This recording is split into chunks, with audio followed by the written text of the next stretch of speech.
space, and down he goes. Got a man open if he can get him, and he does. It's caught, diving for the end zone. Touchdown, Illinois, Josh Ferguson. Hi, everybody. Welcome to this week's Fighting Illini Insider from Champaign. I'm your host, Brian Barnhart.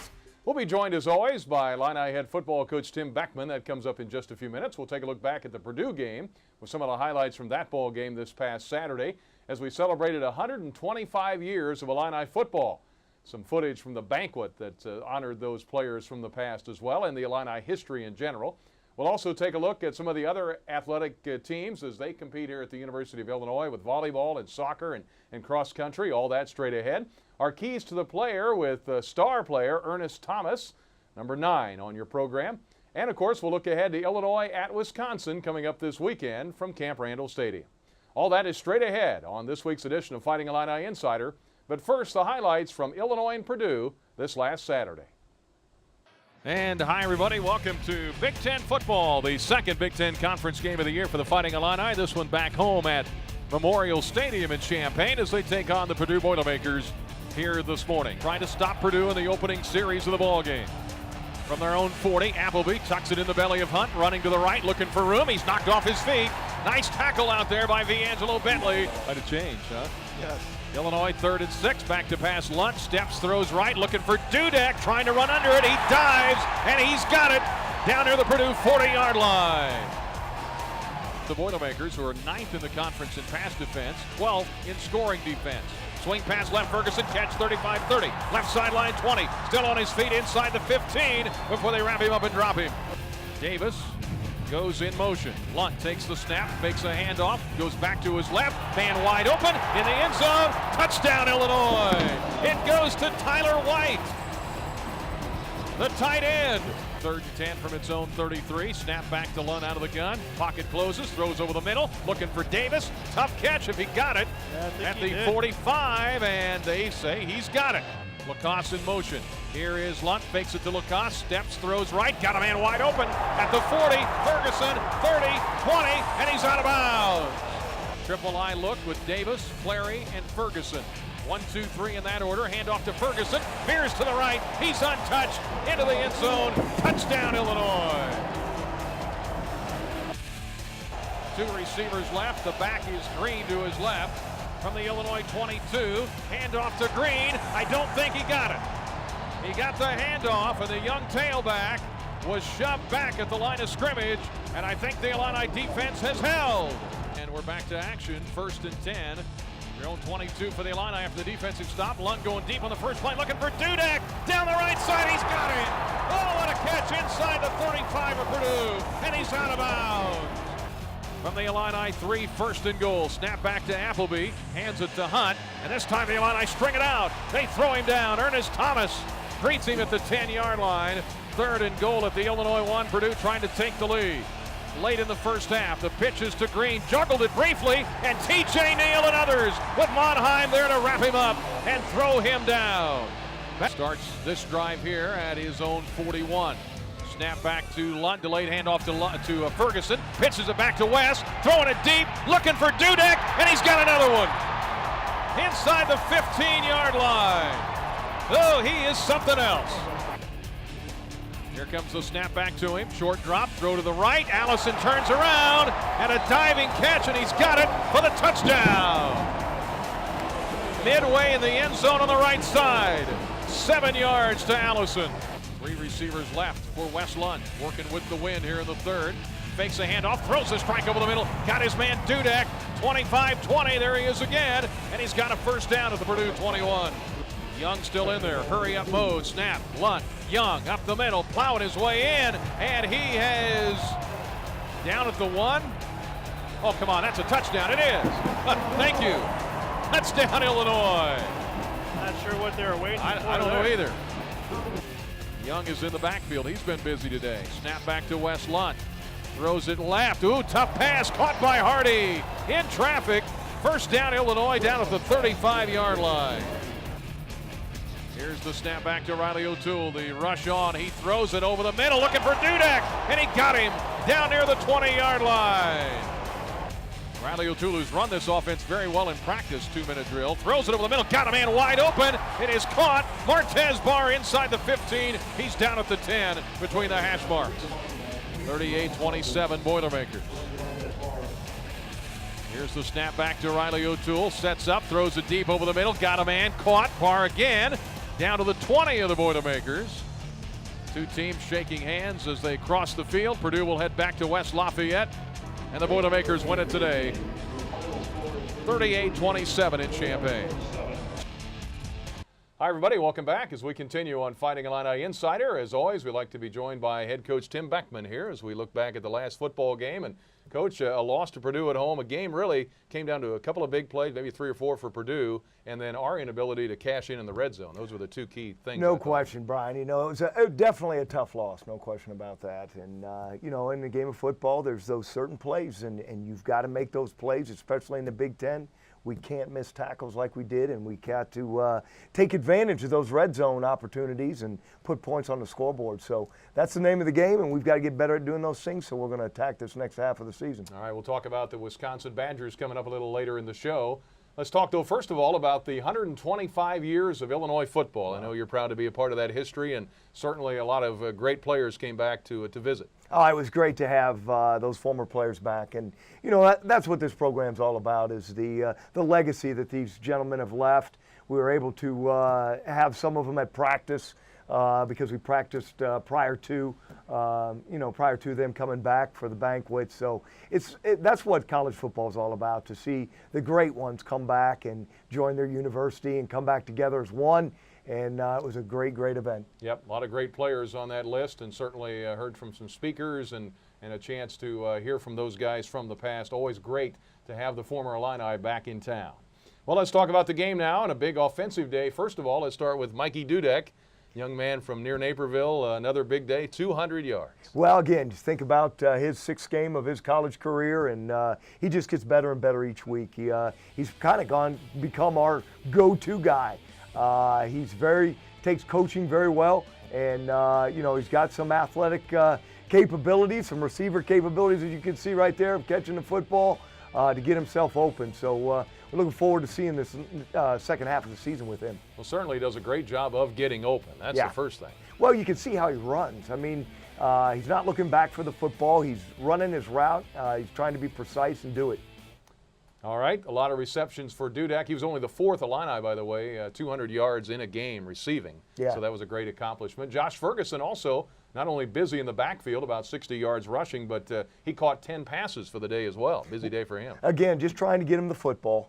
You know, Josh is definitely that type of football player that you want to get him the ball as much. He's one of our go-to guys. There's no question about it. If we can get him the ball on the perimeter, as you see here, he's going to be successful because he's got great quicks and great speed. We were able to get him outside on the little Statue of Liberty play there, and then, of course, he bounced out the power on the goal line. So we want to get him the ball. Well, certainly a guy that you can count on endlessly to get that ball in the open field, both receiving and rushing the football. As far as the quarterbacks, Wes Lunt started the ball game, came back after the Nebraska game. Unfortunately got hurt later in the game. We'll talk about that in a little bit, but certainly a big day for him, 332 yards, and then Riley O'Toole came in to finish up. Well, you know, we hate to lose Wes, but we know we'll be able to get him back. You know, he'll be back in about 4 weeks. We've got 2 open weeks here. I think Wes, you know, again, came out. He's got an extremely strong arm. There's no question about it, probably as good as there is in the country. We've got some wide receivers that are getting better and better each week. The protection was the main concern. He was hit 13 times last in this football game. So protect the quarterback is one of our key things that we've got to do so that he can throw the football. And the Illini jumped out early with a couple of touchdowns there on their first 2 possessions. You see some throwing here by Wes Lunt throughout the game, and now Riley O'Toole came on. Well, Riley came on after Wes got dinged up a little bit, and definitely made some plays for us and finished off the football game, had an opportunity to put some points on the scoreboard. And, you know, Riley's done this, so Riley understands what it takes to be a Big Ten quarterback, and we look forward to him getting better. Well, Riley O'Toole, again, will be pressed into duty. We'll talk about that as we look forward to Wisconsin, along with possibly Aaron Bailey along the way. But defensively, Mason Monheim, your linebacker, now your leading tackler on the team. I think he's 3rd in the Big Ten in tackles per game, had 11 more.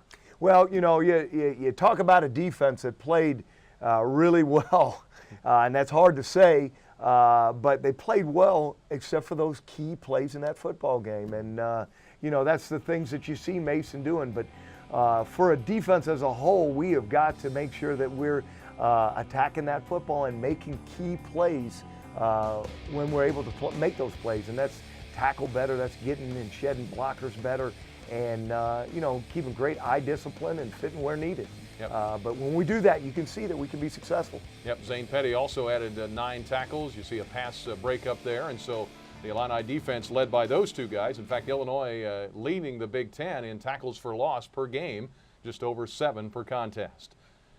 We'll take a break here. When we come back, we'll talk about the keys to the player. We'll talk about Ernest Thomas in just a little bit, our Illini update as well. All that straight ahead here on Fighting Illini Insider. Welcome back. Brian Barnhart here in Champaign with head coach Tim Beckman. Time for our Keys to the Player segment. We like to do this each week with our student athletes, and we start at the star position with number 9, Ernest Thomas. Well, I tell you, Ernest, as I brag on all these kids because they're like your son. And, I've known Ernest even prior to him coming to the University of Illinois because he's from right outside of Detroit. And I got to watch him play a little bit of high school ball. It's great to see him play. He's a great leader. Players listen to him. He's a good football player, and he's just a great person. He's fun to be around. He's one of the leading tacklers on the team, tackles for loss and all of that. Sacks, here is Ernest Thomas, our Keys to the Player feature for this week.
Welcome back. Fighting Illini Insider continues with our weekly Illini update. Jam-packed action of Illini athletics to look forward to, and also some action this last weekend.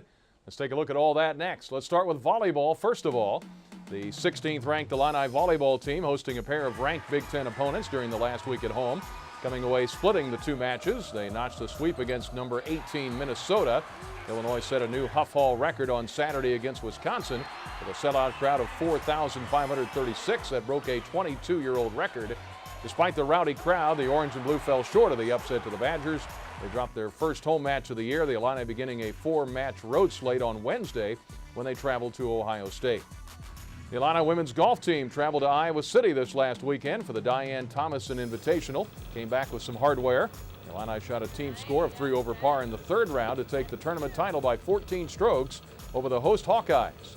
Freshman Dana Gatun brought home individual honors as she tied for the top of the leaderboard with Northern Illinois' Lena Gautier. The team now prepares for the Hoosier Fall Invitational from October 17th through the 19th.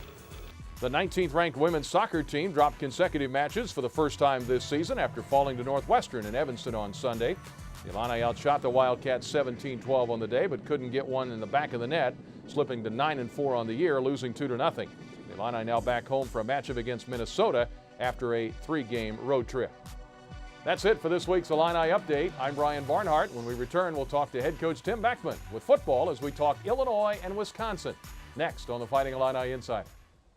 Welcome back. Brian Barnhart here in Champaign as we continue on Fighting Illini Insider. And, Coach, we're taking on the Wisconsin Badgers. We'll talk more in depth about them here in a couple of minutes. They lost to Northwestern in their last game up in Evanston this past Saturday. But obviously we go to Madison hoping for a speedy recovery for Wes Lund, unfortunately with his fibula injury that he had, the leg injury. We've seen Riley O'Toole. He started against Nebraska. Sure. Certainly he's a very capable backup. No question. Riley's been, involved with Coach Cubitt's offense for really the last 2 football seasons since Cube's been here. And, he's got definitely the potential to be a darn good quarterback. We have utmost faith in him and know that he can do whatever we need to do to be successful on offense. Certainly a team leader, a popular guy on the team. Also, Aaron Bailey is a guy who competed for the job in camp, has been the number 3 guy, but also may be called upon. And we saw him a little bit last year. Sure. Aaron's got great potential also. And that's why we had a 3-way quarterback battle at the start of this football season. And Aaron Bailey was always involved in this. We don't have a certain package that we have to run with Aaron Bailey. Aaron Bailey can run our offense. He can just add some things to it, especially with the quarterback run game. Very competitive young man, man that knows exactly what it takes to be a winner. Won himself a state championship in high school, and is definitely a proven guy that loves the Illini and loves the University of Illinois. Certainly a guy that can run the football. We've seen that. Also throwing for a touchdown here last year against Wisconsin. So we'll look forward to more of that hopefully on Saturday from both Riley, if needed, Aaron as well against the Badgers. Well, the Badgers, of course, we mentioned the loss. You know what you're going to get when you play Wisconsin. They're going to try to run the football. No question, and that's what we've got to stop. We've got to force them to throw the football. That's always going to be the case when you play a Wisconsin football team, probably regardless of who the head coach is. Defensively, they're very, very active. They're run what we call a 50 front or an odd front, where they're playing a zero technique, and they'll be doing a lot of pressuring on our quarterback. Looks like they've been juggling quarterbacks a little bit too. Stavy came in, he had not played, I think, all year. Right, he came in the really right there at half, right before half against Wisconsin or against Northwestern, and did a good job. Well, certainly he's a guy to keep an eye on. Melvin Gordon, everybody knows him, can run the football. We've seen a great back in Abdullah already, and Gordon's right in that class. He's in the same class. I mean, he has got great quicks. He's big. He runs over people.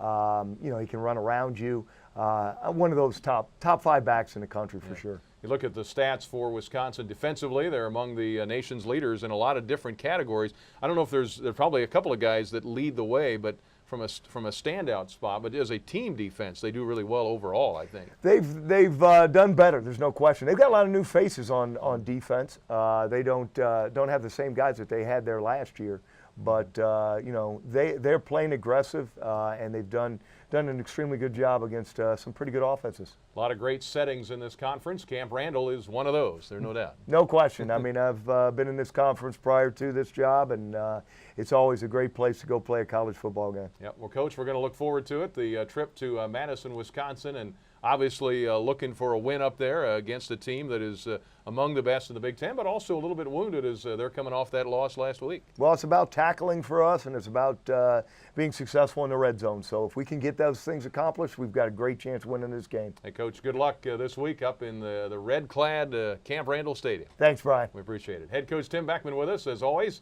each week. And we hope you've enjoyed the program, as we do each week, covering all the Illini athletics, including, of course, the University of Illinois football team. We'll have results from Madison on next week's show. And that's it for this week. I'm Brian Barnhart.